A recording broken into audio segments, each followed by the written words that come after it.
All right, today we are here. We're going to work on lesson 60. This is Algebra 2. We're doing lesson 60. All right, in lesson 60, we are dealing with direct and indirect, direct and inverse variation. Okay, so we have the idea that something can vary directly or indirectly.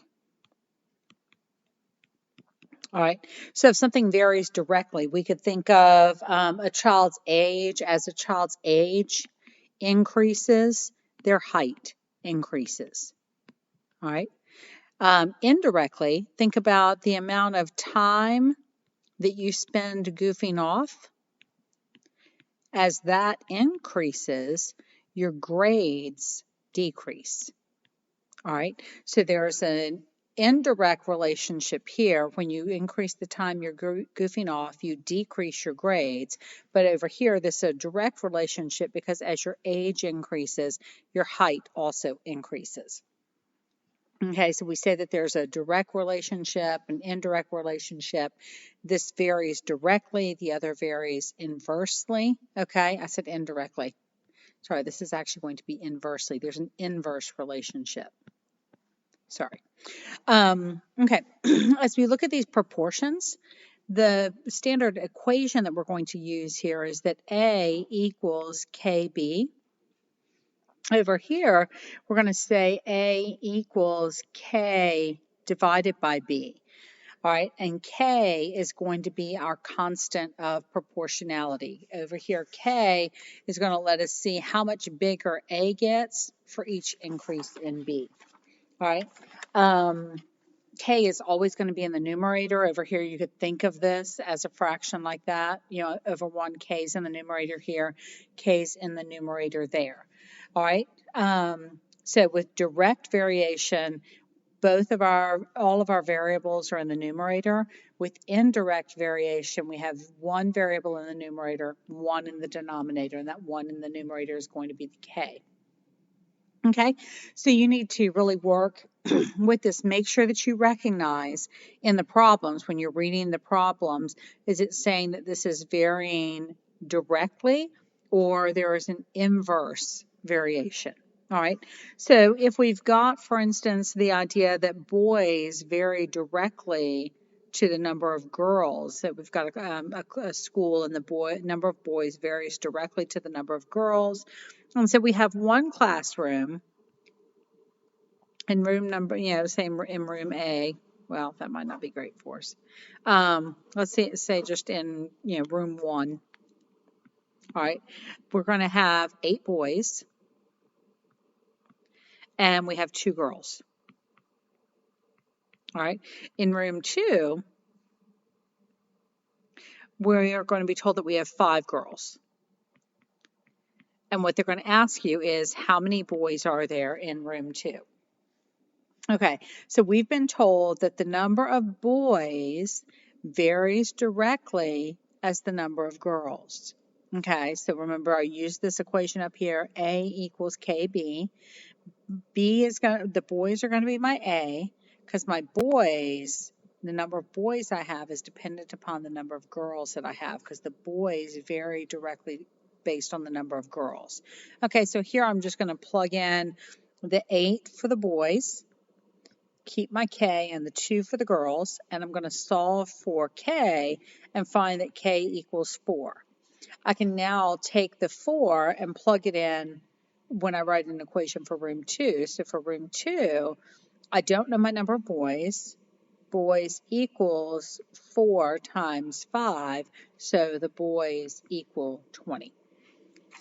All right, usually this seems like it's pretty straightforward. Let's look at an inverse relationship. If I am told that the number of RPMs varies inversely as the number of teeth, okay, as the number of teeth in a gear. All right, so if I have 40 teeth on a gear, and that gives me 100 RPM. Then what I want to know is how many RPM if I have 30 teeth.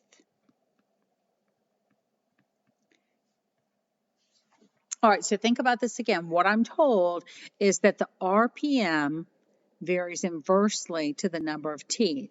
So how I'm going to write this, I'm going to have the RPMs represent my A. So I'm going to have the 100 over here equals, there's going to be the K, and the 40 is down here. All right, because this number right here varies directly inversely based on this number. So this number is dependent upon what this number is. So I'm getting the RPM number based on the 40.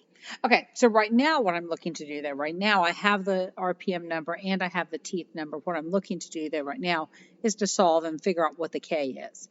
Okay, so here I'm going to multiply both sides by that 40, and I'll find that K equals 4,000. All right, so now I'm going to be able to use, as I'm trying to solve this second problem, I now know I'm trying to solve the RPMs. Okay, I know that K is going to be 4,000, and I know that the number of teeth is going to be 30. So the RPM is going to be 4,000 divided by 30 is 133.3. So if I have 30 teeth on a gear, I'm going to get 133.3 RPM. All right, let's do one more here. We're going to be told that the number of clowns is directly proportionate to the number of performers.